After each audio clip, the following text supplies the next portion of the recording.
We are just a couple of weeks away from the first private test of the new Formula One cars with completely different regulations. We are a little bit further away from the first public test, which will be in Bahrain on the 11th to the 13th of February. But Nick, we've seen previews of the car. We've seen a lot on the social media of F1 about the new cars, and we've seen all the kind of new terminology they're using. But it feels like we're not seeing the cars themselves. Why? We're seeing lots of renders.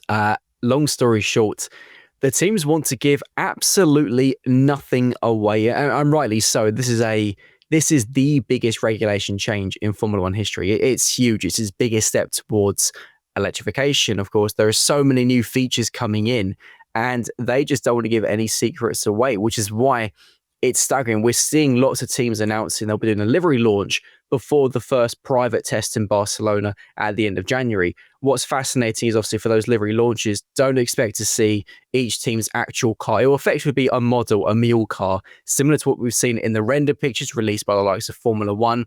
So we'll see the pretty liveries, maybe not the pretty cars. We'll likely see that. You'll like to think while the Barcelona test is private, there's always going to be leaks, isn't there? Let's be honest. There'll be somebody there taking a picture, and you'll be scrolling on Twitter or X, whatever you want to call it, and you'll be seeing 2026 F1 cars, but we won't truly get to see them for real until, as you mentioned, that first public test in Bahrain in February. So I'm going to be there next week in Detroit at the Red Bull Ford big launch. And you're right, it feels, I mean, obviously I don't know anything at this point, but it feels like it's more of a celebration of this partnership coming together than it will be, hey, let's have a kick of the tires of this new car then. Let's see what this is all about. But I will endeavour to speak to the drivers of both of their teams and get as much information out of them as I can. There's also people from Ford there who I'll be speaking to. So, you know what, I'm sure maybe they'll let something slip. I imagine they won't. But when we see these cars out on track for the first time, what do you feel our initial reaction will be? Because there's a lot of changes kind of under the hood, but visibly, I mean, they're going to look a bit different, but they still look like a Formula One car, albeit a bit smaller and with no DRS. I think it's just going to be a lot of intrigue, isn't it? Because I don't think nobody really knows what to expect. We're perhaps fearing the worst a little bit. If you remember back to the start of the turbo hybrid era in 2014, and there were so many reliability issues in practice, in testing in the first races. There's kind of a concern, could we see that again, given just how, big a change this is for the power unit? What's really interesting is Racing News 365 technical analyst Paolo Felicetti discovered that Ferrari, for example, actually have already got a B car kind of on the way they'll be releasing in Bahrain. So even the cars you see, or I say see, the leaks you'll likely see from Barcelona, Ferrari are one team that are already going to be introducing so many changes for Bahrain, so likely they won't be the only team doing that. There's going to be so many things being tested because nobody knows what to expect. There's been so many rumors on who's going to have the best fuel supplier, whether there's going to be some loopholes found, so many questions to be answered. We're not really going to get those answers until the season opener in Australia in March, because ultimately the true reveal answer of what's going to happen is going to be what we see on the racetrack, not so much what we see in testing, because of things like sandbagging as well. So who knows, maybe who we see being quickest on Bahrain won't be being quickest in the first race. It's a funny time.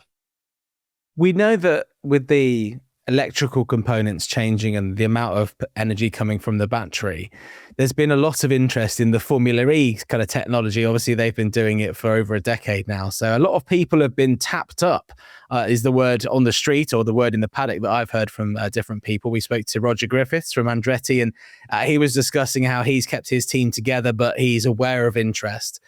I think, the expertise actually of the drivers in Formula E. I know that there are obviously several drivers in Formula E that do testing for F1 teams and do sim work.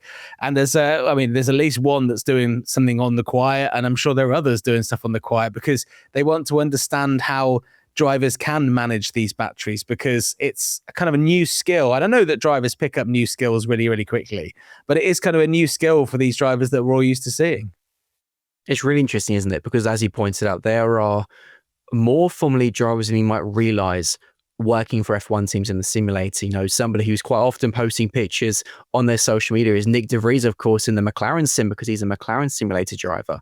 There are others who I shall not name, but there's quite a few in Formula E who are doing things for the F1 teams, because as you pointed out, this is for Formula One a huge step into the unknown in regard to electrification. Of course, the new power unit is 50-50 between electrical power, electrification, and internal combustion. It's worth pointing out, though, that Formula One can never go 100% electrical power, because that's something that only Formula E can do. They've got that patented. They've effectively got that in law through the FIA. So don't expect to see Formula One becoming 100% electric anytime soon. But it's fascinating because there's going to be, these Formula E drivers are going to be of huge value to these F1 teams, because in regard to how to manage energy, that's going to be a real challenge for Formula One drivers who perhaps aren't used to it to this severity, to this extent. I'm intrigued. I just cannot wait for it to get going. What do you make of the sort of new terminology then? Because we now have, I guess it makes sense. There's a lot of new fans coming to Formula One, and I guess it simplifies it. In IndyCar, they call it push to pass. That makes a lot of sense, right? So you have the boost button, overtake mode, recharge, and then, of course, active aero as well. I guess it's, are you a fan of simplifying these things for the fan experience? I guess when you're a driver, you're probably not thinking of this being the overtake mode necessarily. You don't care what it's called. You just know that when you press this, you're getting, what is it? It's a certain amount of energy, plus 0.5 megajoules of recharged energy. Personally, I preferred Mom, what it was originally going to be, because I thought that would have been some of the memes we'd have got from that. No, in all seriousness, I think it needs to be simple, because ultimately what you can't have with so many new rules, for the fans, ultimately, that's already something they've got to understand and get used to have so many new features, obviously, like the overtake button and whatnot. This needs to be simple, because there's additional things the fans need to understand. And of course, for a new viewer to Formula One, they obviously, will have then so much to get used to.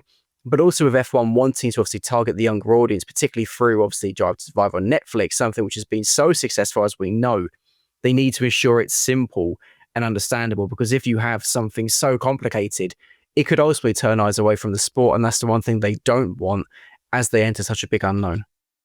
Well, look, we will break down all of those new modes as the sort of time ticks on, as we get closer to the start of the season. As I mentioned, I'll be there in Detroit at, not at the home of Ford, but obviously in the home of Ford in that city, as they launch their partnership with Red Bull and Racing Bulls for the upcoming season and for many years into the future as well. So we'll take a look more at the technical side of things there and chat to some people from Ford. So check that out on the talkSPORT Driving YouTube channel. And of course, keep listening to On Track every single week on talkSPORT as we bring you all of the motorsports news from around all the different championships.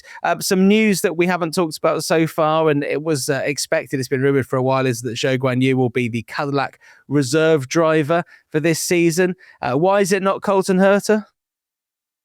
Colton Herta, because he's the test driver and has zero Formula One experience, something Zhou Guanyu does have. Of course, Zhou raced for Sauber for 3 seasons. Last year, he was the Ferrari reserve. He was obviously doing the exact same role this year, but for Cadillac. And of course, it's worth pointing out the Cadillac team principal, Graham Loudon, is also Zhou Guanyu's manager. Interesting. But no, it's a smart signing. Zhou obviously has got the experience that Cadillac need. They've obviously got significant experience in their driver pairing of Valtteri Bottas and Sergio Perez. And yeah, Colton, while of course he's very much who Cadillac hope will be their future, he just doesn't have the expertise right now to be able to help the team ahead of what is going to be a tough season getting used to Formula One. I think they've been very clever in getting as much experience as they can, because obviously, you've got drivers there that have won races. Zhou Guanyu's, competed in a lot of races, although he's never really been able to excel. He's not been in a car that's been quick enough. He's also got that relationship with Valtteri Bottas as well when they were teammates. So, yeah, I think it's a nice little package. And I think that's one of those ones that's going to be an intriguing thing to watch this season, to see how up to speed they can get and how quickly they can do it. So we'll talk more about F1 as we get closer to the season. As I mentioned, Red Bull, we will discuss in a couple of weeks' time after that event at the end of next week. And then, of course, we have Formula E coming up this weekend, 7:30 Saturday night on talkSPORT 2, and we will round all of that up on this show next week. And the final part of the show, we're going to bring you, Nick, of course, Racing News 365. That's where people can find out more about your excellent writing. What have you got coming up that you're most looking forward to that people should check out? Well, all Formula E coverage from Mexico City this weekend. And of course, we'll be covering all the launches, livery launches, and of course we'll have people on the ground at testing. So it's an exciting time. So yeah, check out racingnews365.com and racingnews365.com on YouTube. And you'll be firing up that drone in Barcelona, won't you? It's on order. Good, excellent.